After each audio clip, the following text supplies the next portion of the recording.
E- Olá, pessoal, boa tarde, sejam todos bem-vindos, bem-vindas. Estamos aqui em mais uma live do TI Online, hoje organizada aí pelo TI Heliópolis, que tem aí como gestor o Empreende Aí, a Renata que está aqui representando o Empreende Aí. Hoje nossa convidada é a Beatriz Mesquita, arquiteta. Seja bem-vinda, meninas. Muito obrigada pela presença de vocês aqui. Daqui a pouco elas vão falar um pouquinho aí sobre iniciativas, mulheres na arquitetura, então atuações, iniciativas, mas antes de eu passar para elas, eu gostaria de deixar alguns recados. Então, para quem não conhece a DESAMPA, é a Agência São Paulo de Desenvolvimento. A DESAMPA é responsável por muitas das políticas públicas de empreendedorismo aqui da cidade de São Paulo. Por isso, se você tem interesse pelo tema, pode continuar aqui na página do Facebook da DESAMPA ou no site adesampa.com.br, que a DESAMPA vem disponibilizando lá mais lives como essa, palestras, cursos sobre o tema. Então é só continuar aqui nas redes sociais da DESAMPA. Bom, o TEIA é um dos programas da DESAMPA, um programa de coworkings públicos. Nós temos aí 7 unidades pela cidade de São Paulo, então dentre elas uma na Zona Sul, que é o TEI Heliópolis. Porém, algumas delas ainda estão com expediente suspenso, mas todas as equipes gestoras estão trabalhando em conjunto aí para fornecer a melhor programação do TEI Online. Bom, só um último recado, a DESAMPA está fazendo atendimento remoto ao MEI, então se você é MEI, precisa de alguma ajuda, de alguma orientação, tirar alguma dúvida, a gente vai deixar aqui nos comentários da live alguns contatos de telefone e e-mail, então é só entrar em contato com os atendentes da DESAMPA por um desses canais. Bom, meninas, Renata, Beatriz, mais uma vez, obrigada pela presença de vocês aqui. Espero que o pessoal aproveite muito aí o conhecimento de vocês, as dicas e as iniciativas, tá bom? Não, Obrigada, gente. Tchau, obrigada, tchau. Jéssica. Tchau, tchau. Pessoal, boa tarde. Eu sou Renata Bacello, sou gestora do TEIA Heliópolis, sou empreendedora e empreendedora social, sou fundadora do Lab Atelier. E hoje eu estou no time do Empreende Aí, né? O Empreende Aí é uma escola de negócios da periferia, que capacita empreendedores de territórios populares, comunidades e favela, através de uma metodologia própria, a fim de que os empreendedores possam criar os seus negócios e ter autonomia financeira. Hoje, na cidade de São Paulo, a gente está contando com 7 TEIAs, 6 em funcionamento. Nós temos o TEIA Cidade Tiradentes, o TEIA Santa Amaro e o TEIA Heliópolis, que são geridos pelo Empreende Aí. Nós temos o TEIA Taipas, que é operacionado pelo Ecocultural. Nós temos o TEIA Centro, que é operacionalizado pelo CIEDES. Nós temos o TEIA Jardim Edith, que é operacionalizado pela Nova Cowork. E o TEIA Parelheiros ainda está em processo de licitação. O programa TEIA são espaços de cowork público na cidade de São Paulo. São espaços de trabalho compartilhado com toda a infraestrutura necessária para que os empreendedores possam desenvolver suas empresas e projetos.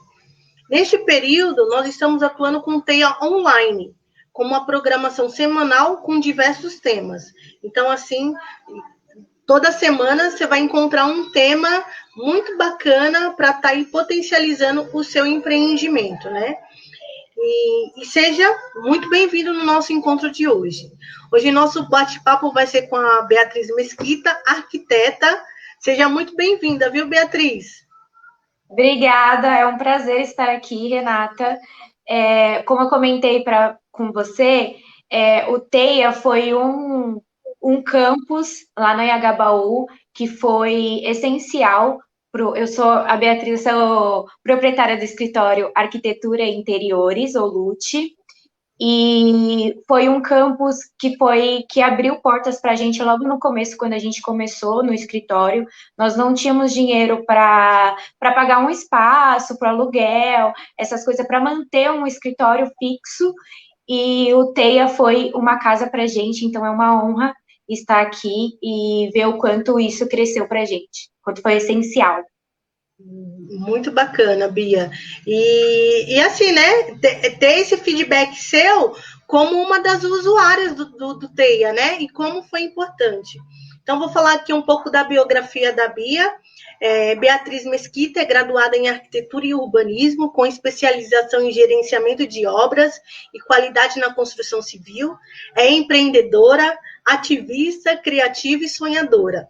É engajada em projetos de conscientização social e é proprietária do escritório de arquitetura Oluche, né? Assim que se fala, né, Bia? Oluche. Oluche. Que realiza projetos arquitetônicos de design de interiores, planejamento, consultoria e gerenciamento de obra. Muito bacana, né? Então, Bia, eu gostaria que nesse primeiro momento você contasse um pouquinho da atuação do escritório e qual é o foco. Então, nós fazemos o projeto arquitetônico, gerenciamento de obra, consultorias e execução de obra. Hoje, atualmente, nós contamos com uma engenheira civil, mulher negra, com uma engenheira ambiental, mulher negra, com uma estagiária negra, em parceria com a Aular, que é uma empreiteira que faz a nossa execução de obra através do meu gerenciamento. E o nosso foco, nosso propósito é dar uma boa moradia, né, para as pessoas, independente de classes sociais, é empregar as mulheres, principalmente no ramo da construção civil, óbvio, mas que dá empregabilidade no foco para as mulheres, por conta da gente ter esse desafio e ter essa desconstrução do papel da mulher dentro da área da construção civil. Muito bacana. A atuação da arquitetura e do urbanismo é uma técnica relacionada com estudos de regulação, controle e planejamento da cidade, né? E nessa perspectiva, o urbanismo é uma ação que projeta e ordena a construção desses espaços. E a falta de profissionais negros nessa construção nos deixa fora de pensar essa cidade, né? E de contribuir positivamente para essa cidade, né? Como você define esse cenário que é masculino e tem poucas referências negras? Então, na verdade, assim, o gênero e raça e classe social é uma das coisas que ainda está em processo na área da arquitetura e na área da construção em geral. É uma área muito machista, elitista e racista, preconceituosa, e é engraçado, porque nós, mulheres, dentro da área da arquitetura, nós somos a grande maioria, né, hoje. E isso não quer dizer que nós somos as grandes referências. Nós não somos as grandes referências. Nós não estamos nos concursos, nós não estamos nas revistas, nós não estamos nas universidades. E por quê, né? Por que nós não estamos? Porque nós não somos referências, sendo que existe essas pessoas. Existem arquitetas negras, existem arquitetas africanas, existem arquitetas internacionais, e por que nós não estamos nesses espaços? Porque nós somos visibilizadas como as mulherzinhas da decoração, como o sistema social coloca isso, sabe? Não dá espaço para nossa fala. Eu fiquei lisonjeada de ter esse espaço de fala, porque normalmente é sempre quando se trata de construção, quando se trata de urbanismo, quando se trata de construir cidade, nome de ruas, a maioria são de nomes e referências de homens, sempre. O que nós temos, assim, como parâmetro também, é que eu estava essa semana procurando sobre isso calma aí que eu esqueci o nome. Na Amazon. Lá tem um livro de arquitetos brasileiros, né? E aí eu fui pesquisar para ver quantas mulheres tem de referência dentro desse livro. De 12 homens, só tem uma mulher, que é a Rita Claess. E aí você para pensar, né? Onde estamos? Nós somos invisibilizadas. A gente eles não permitem que a gente ocupe esse espaço, né? Não é um espaço amigável para mulheres. E por que disso? Porque nós somos frágeis? Porque eles falam que nós somos... Não somos. Né? E a gente tem que mostrar esse posicionamento. A gente tem que mostrar se nós sempre temos que nos posicionar, sempre temos que provar, sempre temos que lutar pelo nosso posicionamento, pelo nosso lugar, né? E esse é o nosso grande desafio dentro da área. E isso a gente tem que desconstruir. A gente tem que entender qual é o nosso lugar, mostrar, provar, e também ter humildade, né? Porque, assim, eu vejo bastante, dentro da área da construção, eu vejo muitas arquitetas que não sabem se colocar. Porque, assim, a gente tem que se posicionar e se moldar a várias situações. A gente tem que se moldar com o cliente, então a gente tem que mostrar credibilidade para o cliente, ainda mais lidando como uma mulher jovem, negra, periférica, então a gente tem que se credibilizar toda hora. Então a gente tem que dar credibilidade para o cliente, dar credibilidade para o fornecedor e dar credibilidade para a mão de obra lá na construção, com o pedreiro, saber lidar com todas essas situações. E isso você tem que se provar e se moldar a essas situações, sabe? Sim. Então, esse é um sistema social que hoje vivemos dentro da construção. Sim. E até você falou, né, sobre referência, para a gente agora falar sobre tempo, né? Tem o Tebas, que é um arquiteto escravizado do século XVIII, que foi ter reconhecimento hoje, depois de tantos anos, sabe? A gente está falando de século XVIII para século XXI, para 2020, e ele está sendo visibilizado agora. E, claro, além, assim, ótimo, já é um passo. Show. Só que, assim, ainda é um passo masculinizado e que estamos nesse processo. Uhum. Exatamente, eu ia comentar das obras dele, né? Que eu, lá na Rua Rego Freitas, fizeram um painel muito bacana dele, né? E só depois que foi feito o painel que eu fui saber a história do Tebas, né? Quer dizer, a gente tem sim referências na nossa arquitetura brasileira, mas isso não é passado para a gente, né? E o legal de tudo isso, que eu estava lendo na história dele, é que ele era autodidata, né? Ele não frequentou a faculdade e a academia. E se a gente for parar para ver as obras que ele realizou em São Paulo, em outras cidades, gente, era para ter nome dele evidenciado em toda a história da arquitetura brasileira, né?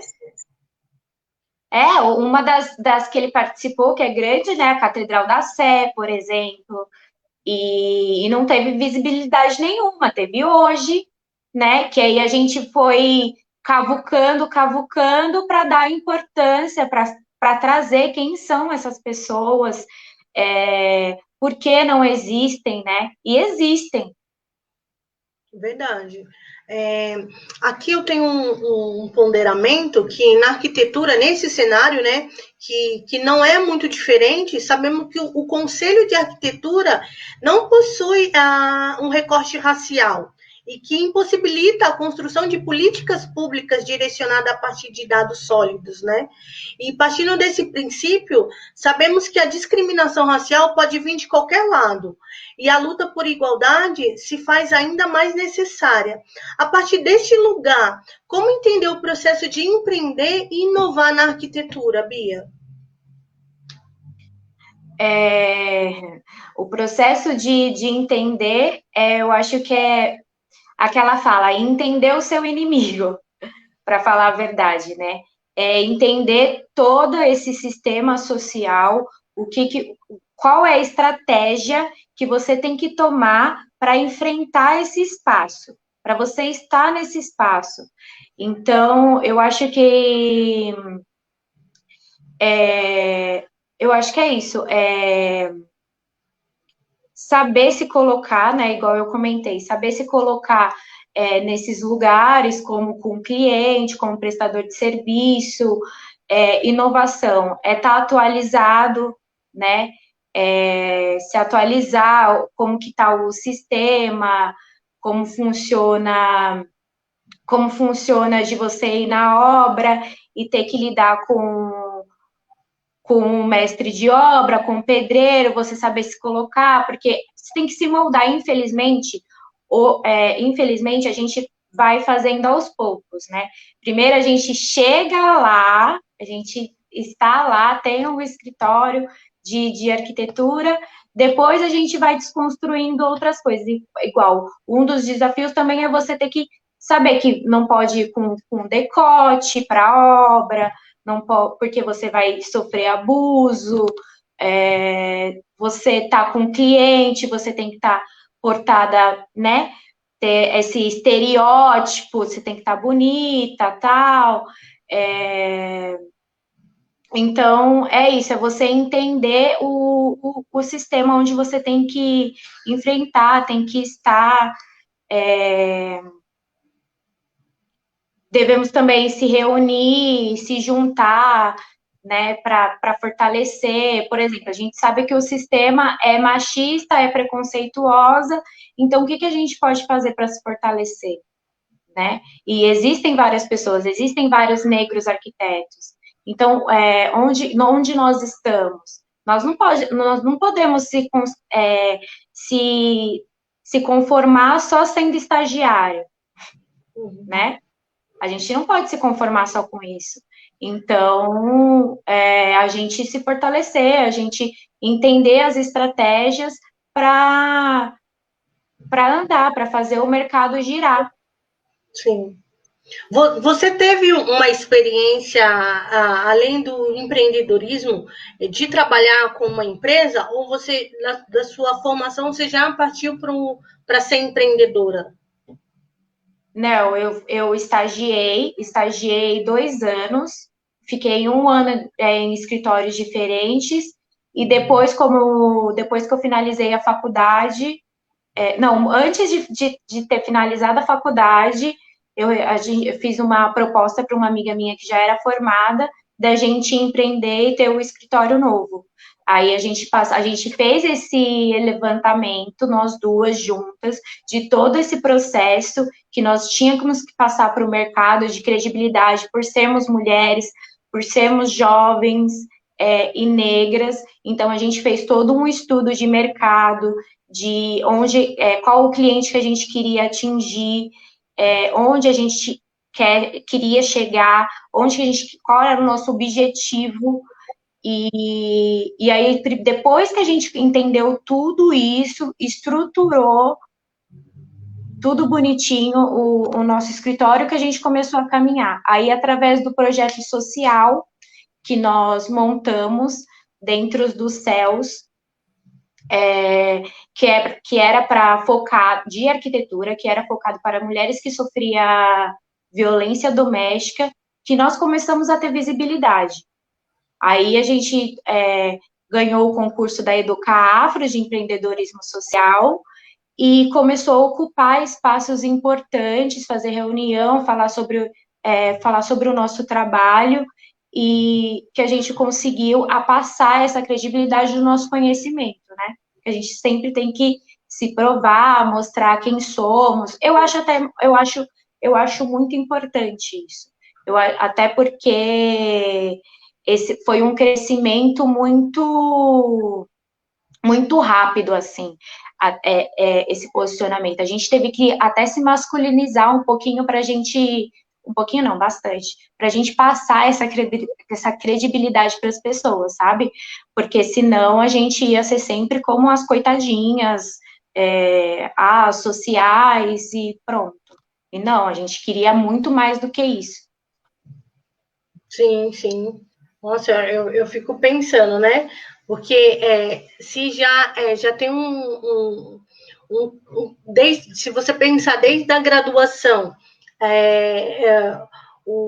a equiparação, né? Que já não tem uma equidade no curso entre homens e mulheres. E aí, quando você faz o recorte racial de brancos e negros, quer dizer, vocês eram a minoria da minoria, né? Por ser mulher e por ser mulher negra, né? E aí, a gente pensando muito nessa questão da arquitetura brasileira, né?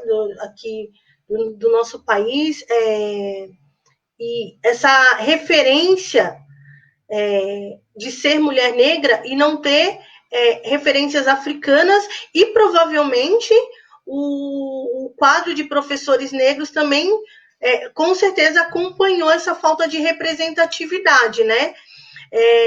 Então, pautar raça e gênero na construção dessa equidade da arquitetura brasileira, como que você vê? E quais são as ações que, de fato, estão acontecendo para minimizar a invisibilidade das arquitetas negras? Olha, existem bastante movimentos nas redes sociais que nos fortalecem. Por exemplo, existem várias redes sociais de arquitetura negras, independente do gênero, se é mulher ou negro, mas que fazem essa divulgação de escritórios que pertencem a proprietários negros, que dá visibilidade para as pessoas, e também existe um projeto de arquitetas negras, que é realizado pela Gabriela de Matos. Ela lançou uma revista de arquitetas negras brasileiras, com conteúdo de crítica, filosófico, social, que dá visibilidade para essas arquitetas negras, e teve participação da Stephanie Ribeiro, da Patrícia Silva, Tainá de Paula, sou péssima para nome, Tainá de Paula, e que são grandes arquitetas negras que estão à frente de bastante pautas e movimentos que fortalecem gêneros e raça dentro da arquitetura e urbanismo. Então, o que existe, né, do mesmo jeito que existe poucos negros, existe poucos projetos voltados para a arquitetura negra. Eu sei que esse é um projeto que é firme e que é bem pautado dentro da arquitetura, até do Conselho de Arquitetura, é esse projeto da Gabriela de Matos. Legal. Que ela é uma mineira que agora está aqui em São Paulo com um escritório também. Muito bacana, olha, eu não tinha essa informação, porque eu também sou leiga no assunto, né? E quando eu te convidei, eu fui buscar um pouco, porque como a gente vive esse racismo estrutural, tem coisas que é tirado do nosso convívio, e a gente não tem nem dimensão dessa sociedade,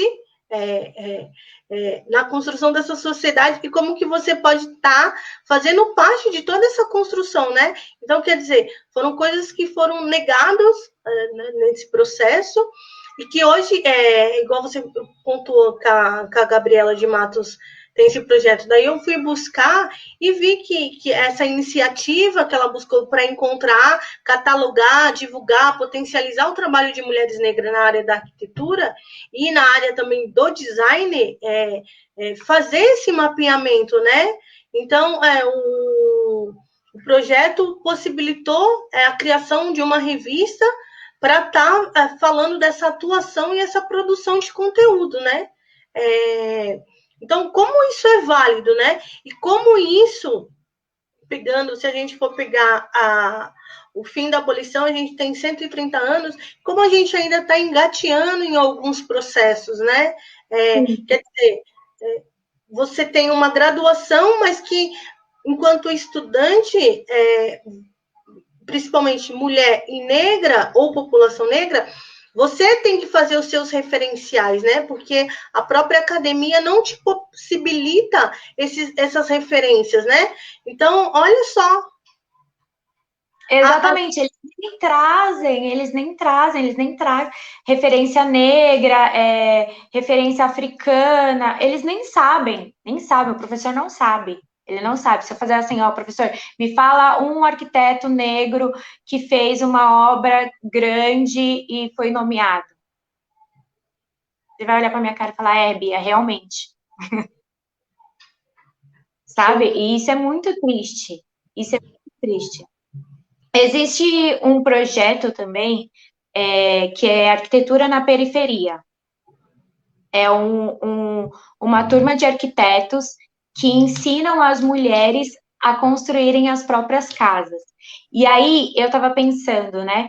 Porque hoje as pessoas usam a construção como um tabu, como um trabalho não digno, sabe?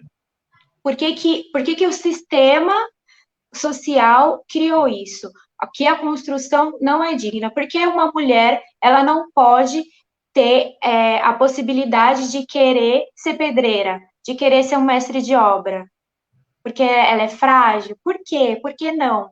E esse projeto de arquitetura na periferia, elas são as pedreiras, elas botam a mão na massa, elas fazem a massa, elas botam bloco por bloco, elas colocam a sapata, elas erguem pilares, elas colocam a viga. Então, assim, por que que a sociedade não aceita esse tipo de mulher nessa área? E por que as pessoas não querem ser... porque é um trabalho digno, sim, é um trabalho... O esforço é o mesmo, é uma prestação de serviço igual, sabe? E quem somos nós para dizer que a mulher é frágil? Quem somos nós, Sim, né? sim. Eu acho que só eu tenho o direito de falar que eu sou frágil ou não, que eu nasci para isso ou não, né? Não a sociedade, não sei lá, não o homem, não qualquer pessoa, não tem que falar. Sim, sim. Vamos dar boa tarde aqui para o pessoal que está chegando. A Lília Soares, Fernanda Nunes, Ana Maria, Alessandra Mesquita, a Helena Oda. Muito boa tarde, pessoal. Se vocês tiverem aí pergunta, suas intervenções, é muito bem-vindo aqui nesse processo, viu? Quando você falou desses postos de trabalho que a gente ainda tem a escassez das mulheres, e pensando na arquitetura e no urbanismo, né?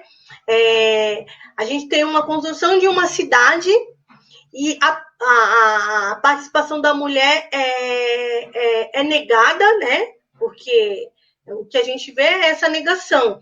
E daí, como que você constrói uma cidade sem o ponto de vista que essa mulher tem de ir e vir, né? Sabendo que esse olhar feminino vai dizer e vai pontuar ali diversas outras estruturas que o olhar masculino não contempla, né?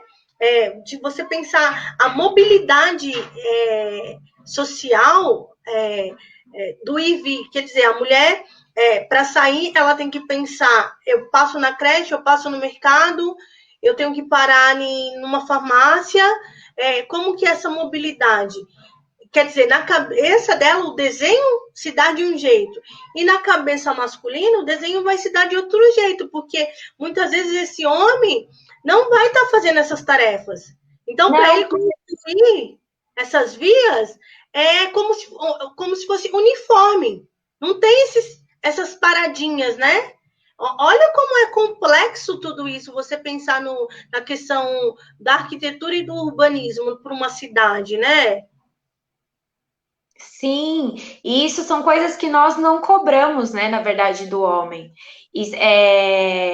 Nós não cobramos essa responsabilidade do homem, né, do ir e vir. Por exemplo, quando uma arquiteta, sei lá, qualquer mulher de qualquer área, de qualquer área, quer ser mãe, decide ser mãe. Aí vai lá e engravida. Aí ela quer, no mesmo jeito que ela ser mãe, ela precisa de um emprego porque ela precisa sustentar a casa, certo? Então, logo, os escritórios exigem isso da mulher, exige 100% da mulher e não exige do homem. Por exemplo, ela, na verdade, assim, o contexto que eu quero dizer é assim, o que eles exigem? Eles falam assim, não vou contratar a mulher porque ela não vai estar 100% no trabalho, porque ela vai ter que cuidar da criança, porque ela vai ter que ir lá buscar o filho tal hora, então ela não vai dar 100% do... E por que a gente não exige isso do homem? Sim. Porque a gente não tem essa responsabilidade do homem, porque sempre é da mulher, entendeu? Então, eu vou contratar o homem porque o homem não vai ter que ficar lá indo buscar o filho, porque o homem ele não vai ter que cuidar do filho, porque o homem não vai na farmácia para comprar o remédio, entendeu? Não vai no médico. Então, eu acho que isso faz parte desse sistema social que nós vivemos hoje. É o machismo mesmo, que a gente não dá essa responsabilidade para o homem. Nós não damos essa responsabilidade, só a responsabilidade do fazer tudo é da mulher. E principalmente se for algo doméstico. Sim. Principalmente quando é algo doméstico. E tendo que o desenho da própria cidade, né, não contempla as questões femininas, né? Se a gente pôr um homem e uma mulher para desenhar uma praça, a mulher com certeza vai estar pensando mais em iluminação para essa praça do que um homem por conta dessa violência, né? Como a violência é potencializada por a questão feminina, a gente está falando de uma violência de gênero, quer dizer, na hora que ela faz essa maquete, esse desenho, ela vai potencializar o quê? Segurança, né? Visibilidade, né? Coisas que a gente não vê sobre um olhar feminino. E de como a nossa sociedade perde nisso, né? Porque toda construção é vinda de sistemas opressores, né? Como a arquitetura, né? Então é louco quando eu convidei você e quando eu parei para pensar nisso, né?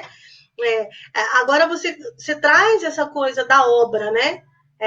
Sempre a gente está fazendo uma coisinha ou outra dentro de casa e sempre quem está dando os pitacos não somos nós mulheres. É sempre o outro, que não é mulher, né? Então, se contrata um pedreiro, ele tem uma visão, e nós temos uma outra visão, né? Que já está contemplando outras coisas, evidenciando outros olhares, né? Outros olhares que eles não vivem, né? Que para eles é simples, para eles eles não sofrem abuso, eles não são chavecados, eles não têm medo de andar na rua à noite para ser estuprado.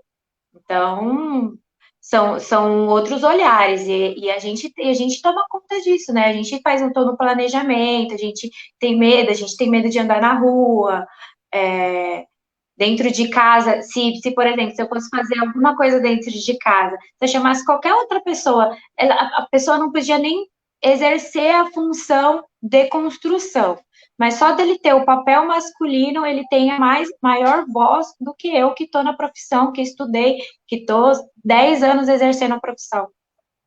Sim. Só a presença masculina já é o importante, o saber. Sim, já é uma coisa até dupla, né? Que o arquiteto e o engenheiro já andam junto e aí você não consegue visualizar isso, né? E essa quebra nossa aí nessa construção tem que ser muito bem potencializada, né? Bia, agora eu gostaria que a gente pontuasse um pouco o seu empreendimento, né? O que você traz como solução desses problemas de obra para quem está na periferia?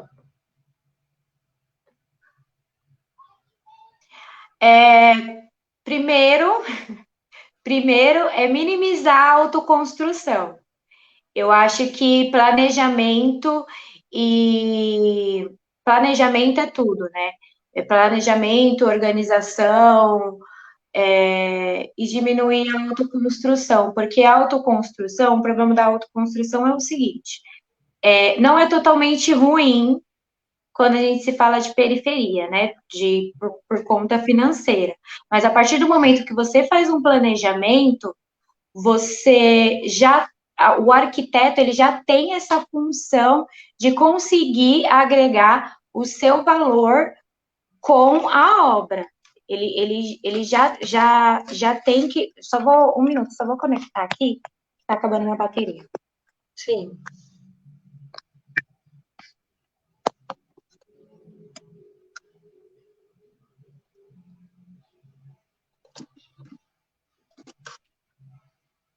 Prontinho. Então, o arquiteto tem como função fazer o planejamento do orçamento do cliente. Então, quando a gente fala de arquitetura, não é porque ele foi feito para pessoas de classe A ou para rico, não, ele foi feito para planejar que sua obra, que o seu sonho vai ser realizado dentro do seu orçamento. E com segurança, sem contar a segurança, né? Porque o que acontece dentro das periferias? Eles têm a autoconstrução, e aí aquele puxadinho que ele confiou no seu Zé dá um problema e tem desmoronamento, tem a escada, as escadas do puxadinho, que é assim, né? Literalmente. Sim. Que você tem dificuldade de subir e tudo mais. E tendo um profissional dentro da área, evita esses riscos. Evita risco de desmoronamento, evita desperdício de material, ele consegue reutilizar o que você tem dentro de casa, ele consegue planejar, sendo que fazer que dentro da sua casa você tem 40 metros quadrados, 30 metros quadrados e mora 10 pessoas. Então, ele vai pensar nessa funcionalidade, dessa logística dentro, como vai funcionar dentro da sua casa. Então, eu só vejo vantagem. Ah, Bia, mas arquiteto é caro. Mas, então, antes de tudo isso, quando a gente está no processo de procurar um profissional, vamos procurar, então, um escritório de arquitetura que trabalha com classe C e B, que é o nosso escritório, né? Que trabalha com D, C, e que trabalha dentro dessa logística, sabe? De fazer o orçamento do cliente se encaixar no sonho dele, e que se torne algo seguro, funcional, bonito. Então, a minha solução é essa, é sempre ter um profissional que consiga fazer o seu orçamento se encaixar dentro do seu sonho e não realizar a autoconstrução dos puxadinhos, porque puxadinhos dá problema, puxadinho dá rachadura, puxadinho dá infiltração, puxadinho dá mofo, e é isso. E o legal aqui na sua fala aqui, eu consigo perceber que você, tendo uma demanda de estudante, um contingente de estudantes que são oriundos da periferia, que são negros, a gente consegue ofertar serviços que até então a gente não via, né, na periferia. Porque quando nós que somos de periferia falar assim, vamos contratar um escritório de arquitetura para planejamento. Olha o quanto isso é difícil da gente pensar. Mal a gente tem para comprar um tijolo. Imagina um profissional que vai fazer esse planejamento. Quer dizer, a sua formação e a de outros profissionais negros, e principalmente mulheres negras, está possibilitando que a gente acesse um serviço que também foi nos negado, né? Que é o planejamento com o arquiteto, é o planejamento daquele pequeno terreno que, olha, foi custo para a gente ter, né? Que a gente vê aqui na periferia, que são ocupações, muito bem válidas, né? Porque a população tem que ocupar mesmo, porque o direito à moradia ele tem que se prevalecer enquanto Constituição Federal, né? Todos têm que ter direito à moradia. E aí a gente está falando de oferta de serviços, né? A demanda da periferia para acessar esses serviços, né? Então, quer dizer, o escritório de vocês traz essa possibilidade, né? Da gente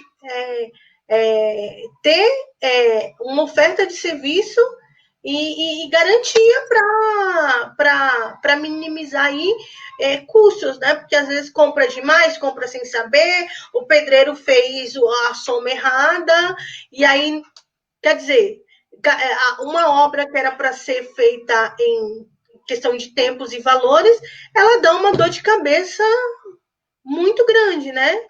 Exatamente, e um dos problemas que tem na periferia de não terminar, de que eles não conseguem terminar a obra, é exatamente por isso, por contagem errada. Então eles compram materiais em excesso e aí depois não tem mais dinheiro para comprar o restante do material para terminar a obra.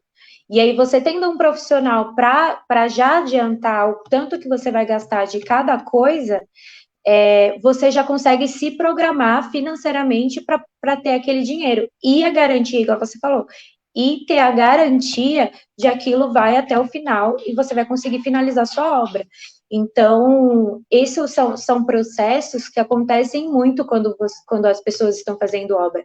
É de ter muito descarte. Então, você compra demais porque você não tem noção do que você está comprando, porque o pedreiro vai lá e fala, compra tanto de azulejo, compra tanto de cimento. E aí você acaba comprando e não consegue, e aí o dinheiro vai saindo e você não consegue terminar sua obra, porque quando você vai ver, você já gastou tudo e não usou tudo de material que tinha que usar. Sim. Então, quando você tem um profissional cuidando disso, você evita esse desperdício e tem economia. É isso que as pessoas precisam entender, sabe? É a economia que você vai ter na obra. Você vai fazer um investimento num profissional de arquiteto, de engenharia? Sim, você vai fazer um investimento, mas que vai te trazer retorno, entendeu? Vai finalizar a sua obra, você vai te trazer segurança. É sempre importante procurar pesquisar, se identificar nos escritórios, né? Isso também é uma coisa. Quando você vai procurar um escritório, normalmente tem redes sociais. Então, procura ver os posts, ver qual é o rumo desse escritório, ver qual é as postagens, ver se você identifica com essa arquitetura, ver se você se identifica com essas postagens, com essa decoração, com a forma que ele trabalha, para você poder escolher o escritório que quer que acompanhe a sua vida, porque literalmente é um acompanhamento de um sonho que você tem que dividir com uma pessoa que você confie, né? Exatamente. A gente vem, ao longo dessas semanas, a gente vem falando muito disso, batendo nessa tecla, né? Do consumo de empreendedores, de produtos que tenha pelo menos consciência que você está ali querendo galgar algo melhor para si e para a sociedade, né? Então, daí quando você traz essa questão da afinidade, também tem a ver também com preço, né? Como que o seu escritório hoje faz essa abordagem para esse público, que é C&D e E, no caso de vocês? Como é a abordagem de vocês para obter essa cartela de clientes? Primeiro, a gente faz uma consultoria online, onde a gente entende todas as necessidades do cliente.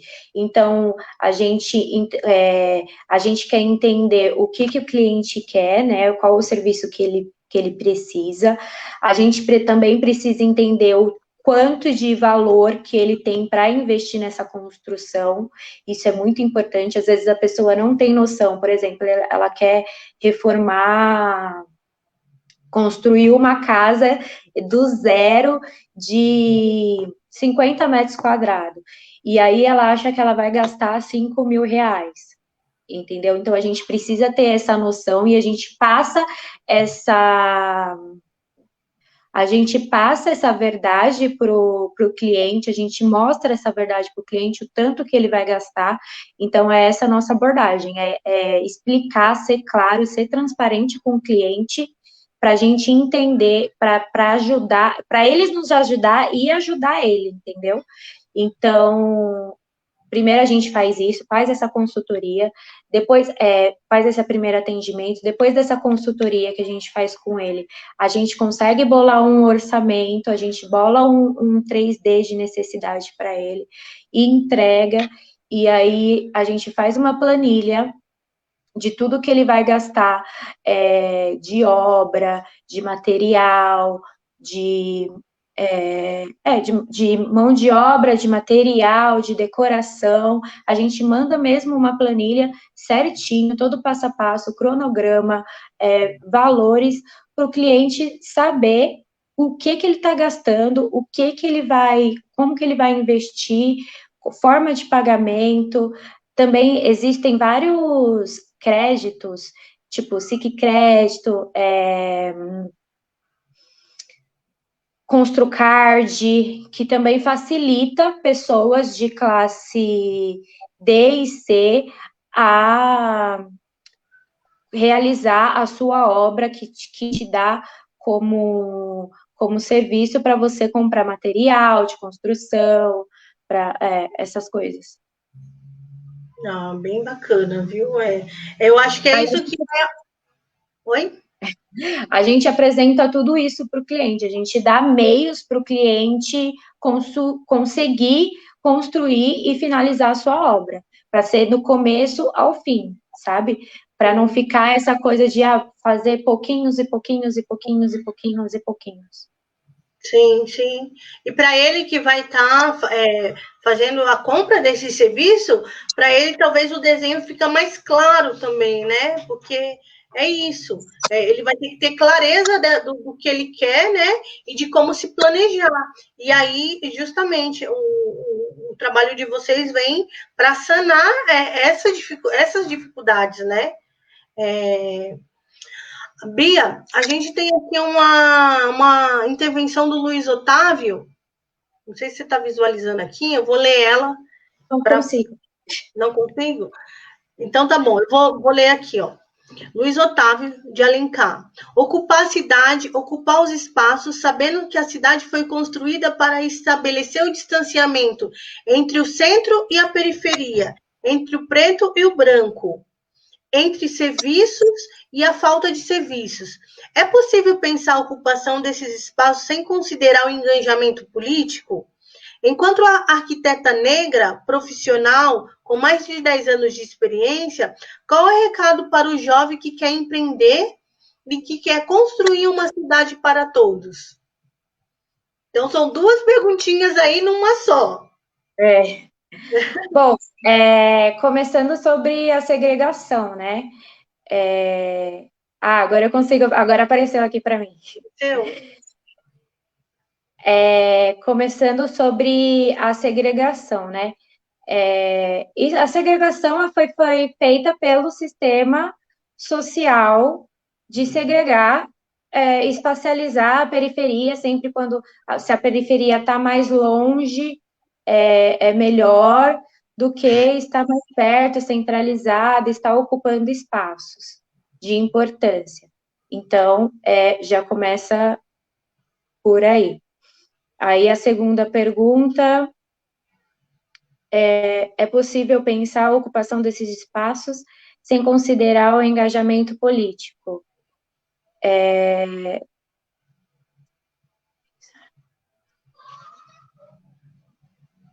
Sem considerar, eu acho que não tem como não considerar o engajamento político. Eu acho que o engajamento político é muito importante, ainda mais quando se começa com a segregação. Eles fazem isso propositalmente, infelizmente. Eles, igual Cidade Tiradentes, igual Coabs, que são sempre lá, são distantes, não tem infraestrutura, não tem ônibus, não tem circulação, então eu acho que não tem como não linkar uma coisa com a outra. A gente tem que pensar, sim, na circulação dessas pessoas, a gente tem que pensar, sim, que as pessoas periféricas têm que estar próximo dos seus trabalhos, que eles têm condução, principalmente agora em época de pandemia. Então, se antes já era difícil arrumar emprego, se você morasse muito longe, até porque as empresas não queriam pagar condução para você, imagine agora. Então, não tem como não linkar uma coisa com a outra. A segunda pergunta era sobre empreendedorismo para os jovens, certo? Isso, a pergunta é assim: qual é o recado para o jovem empreendedor que quer construir uma cidade para todos? Eu acho que a gente tem que primeiro começar a pensar socialmente. Começar a pensar socialmente. Sobre empatia, se colocar no lugar das pessoas, entender a situação das pessoas periféricas, entender que todos têm que ter uma boa moradia, todos têm que ter esse serviço de arquitetura, entender que realmente, por mais difícil que seja o trabalho, também tem o outro lado. Então, nem todas as pessoas têm condições de pagar aquele serviço que é caro, que vale. Então, ter empatia, é isso. Então, o que eu dou, que recomendo para os jovens empreendedores é ter empatia, entender a classe social, entender a necessidade dessa pessoa. Sim, sim. Muito bom, Bia. Aqui a gente tem participação de outras pessoas. Ana Maria está deixando aqui um oi dela. A Sheila Pastore, ela é diretora da creche dos meus filhos, está sempre junto com a gente. Muito obrigada, viu, Sheila, pela participação. E o Vanderlei da Silva Santos, que coloca aqui, ó, a solução dessa equação só vai se dar com políticas públicas. É o que a gente falou no comecinho, né? Que realmente... Oi? O TEIA, por exemplo. Exatamente, né? Que programas, projetos, pensar a cidade e fazer esse enfrentamento para que essas políticas públicas sejam implementadas na cidade, né?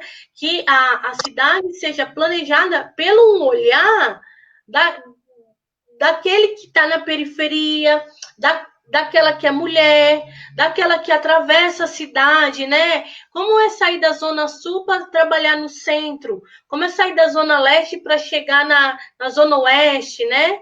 Então, efetivamente, essa estrutura de cidade só vai ser efetivo com a participação e com a implementação dessas políticas públicas, né?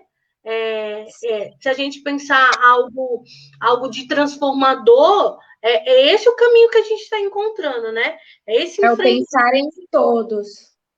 Exatamente, exatamente. E hoje você, como uma jovem mulher negra, arquiteta e urbanista, é o desafio, né? Desse empreender. E não é um empreender para si, é um empreender para uma sociedade, né? Porque o que você vai estar pontuando aí tá sanando, né? Porque o empreendedor nasce para sanar a dor do outro. E você nasce para sanar uma estrutura de cidade, de sociedade, de casa, de morar, né?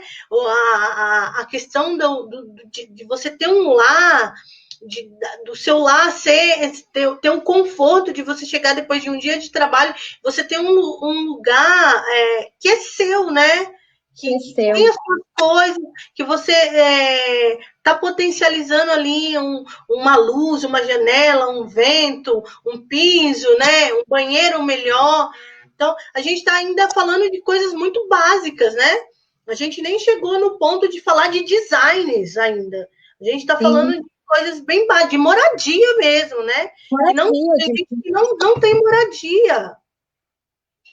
de morar bem. O que é morar bem? O que é morar bem, né? Principalmente agora que a gente está numa plena pandemia, as pessoas têm que ficar em casa 24 horas, não pode sair de casa. Olha o tanto tempo que você ficou na sua casa, não é? Você precisa se sentir confortável dentro da sua casa.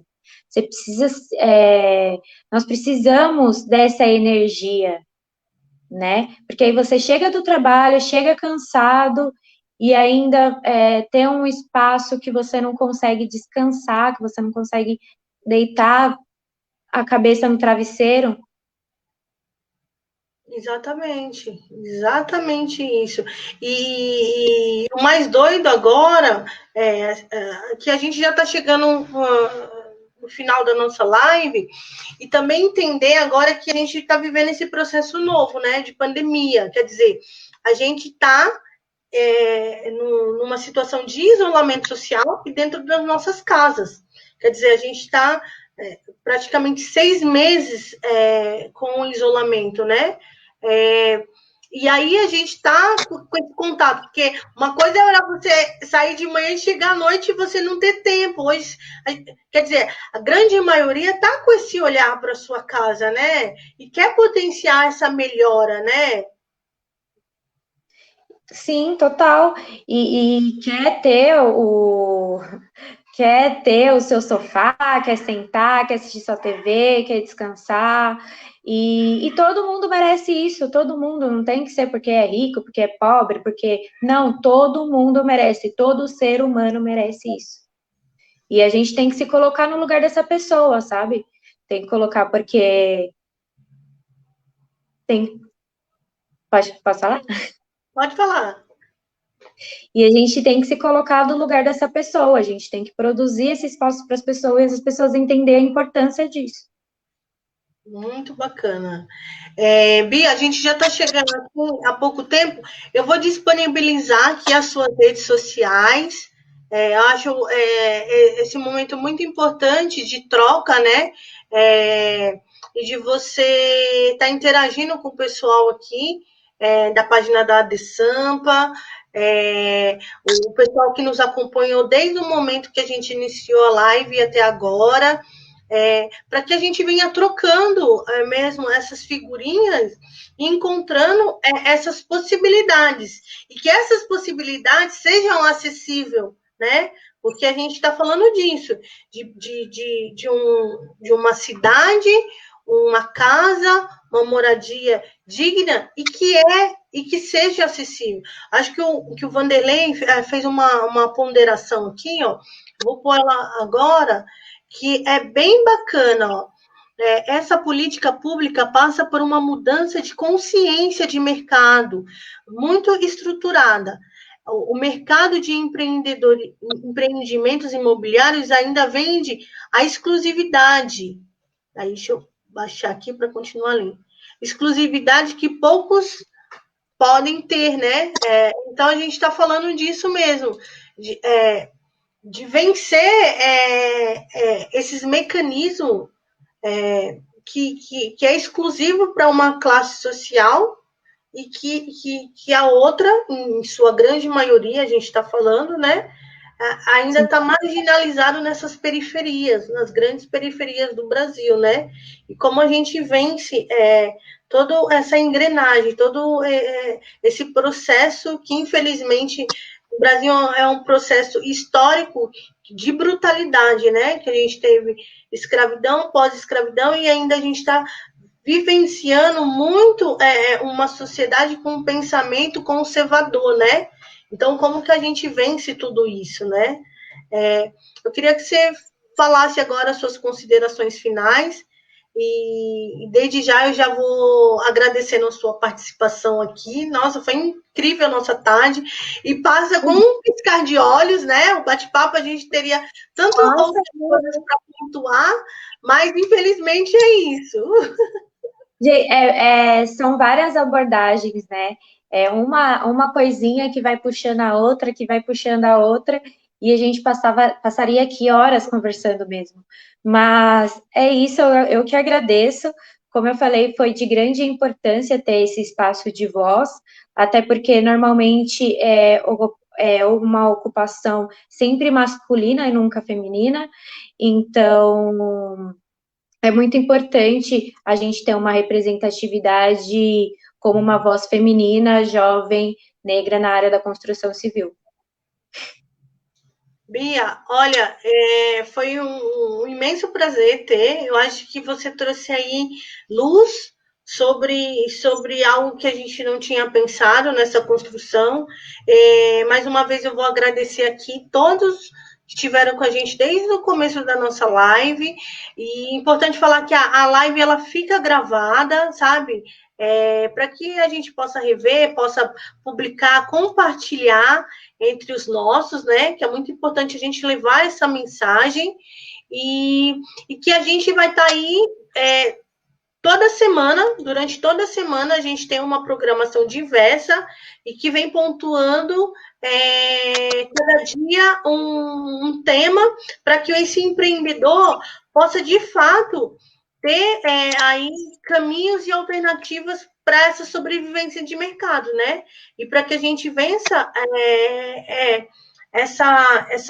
esses mercados alternativos que a gente fala, né? O empreendedor da periferia traz muito isso, essa coisa mais afetiva, essa coisa mais nossa, quebrando essa coisa estruturada de mercado, de você estar potencializando, às vezes, grandes empresas que você poderia estar comprando ali da Dona Maria, do seu José, e estar fomentando a sua comunidade, né?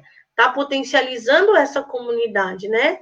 Então, Bia, parabéns pelo seu trabalho e muito obrigada nessa tarde maravilhosa que tivemos aqui.